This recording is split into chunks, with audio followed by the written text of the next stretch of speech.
On October 25th, Deepak Paintal's application for environmental release of a transgenic mustard hybrid, which he developed in 2002, was approved by the Union Ministry of Environment, Forest and Climate Change. This means that the genetically modified GM mustard, named Dhara Mustard Hybrid, can be grown in open fields for trials, demonstrations and for seeds before it is approved for commercial cultivation.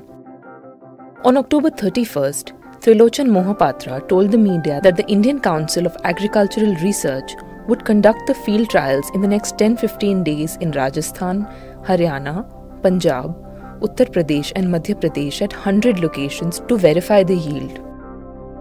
On November 2nd, a group of farmers, researchers and activists assembled under the Coalition for a GM-Free India and moved to the Supreme Court, after which ICAR decided to put the field trial on hold. Why is the government pushing for GM mustard?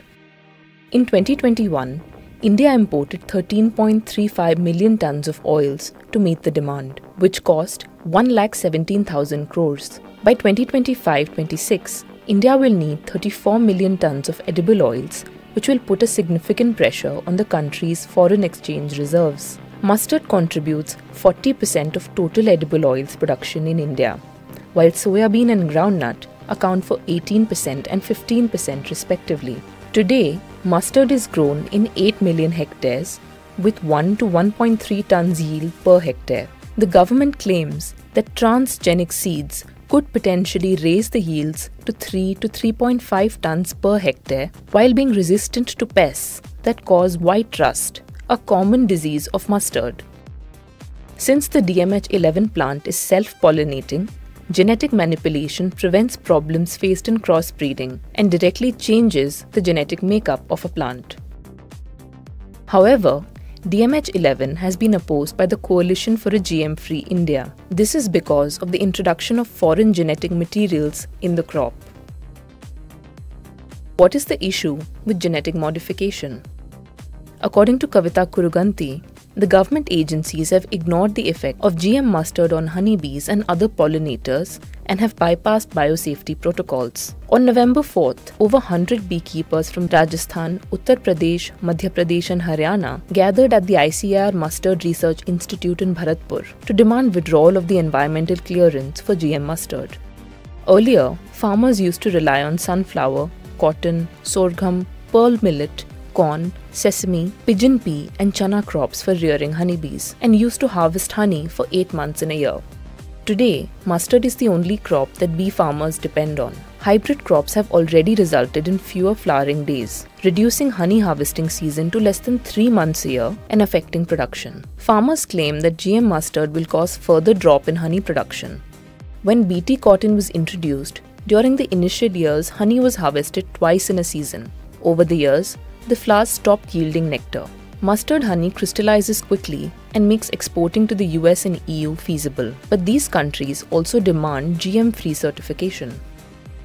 Almost half of the 150,000 tons of honey produced in India is exported under non-GMO verification programs. The future of apiculture export will be threatened if GM mustard receives commercial approval, according to honey exporters.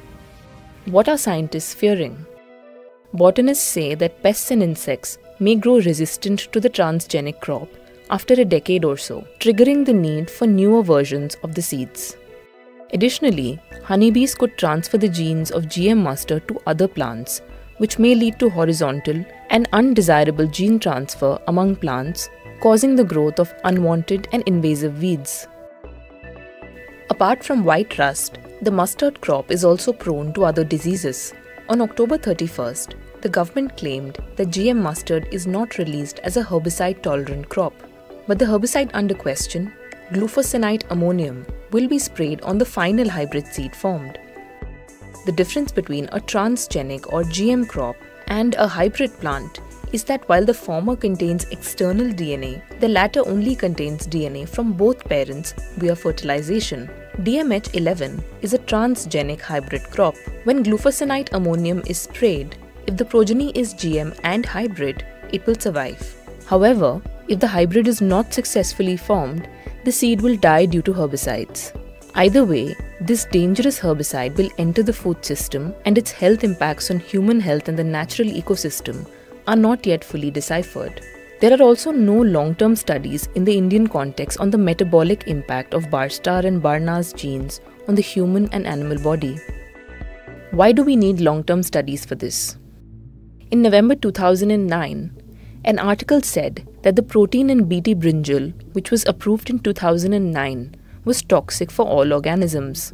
In 2011, researchers from the University of Sherbrooke Hospital in Canada analyzed maternal and fetal exposure to pesticides associated with GM foods. They found Bt toxin in blood circulating fetuses.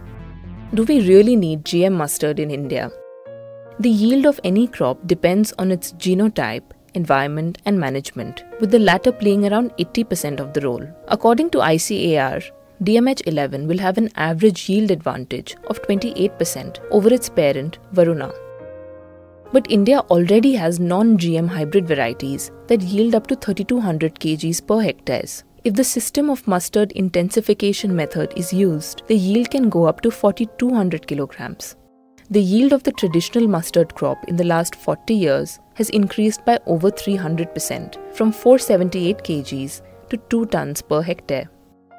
The oilseed production in India doubled from 11 million tons to 22 million tons in the 1990s, after the launch of Oilseed Technology Mission in the 1980s, which happened without any GM crop.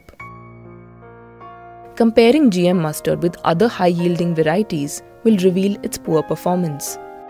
In 2020, biosafety research field trials of 2 transgenic varieties of indigenously developed Bt brinjal were allowed by 2023 in 8 states.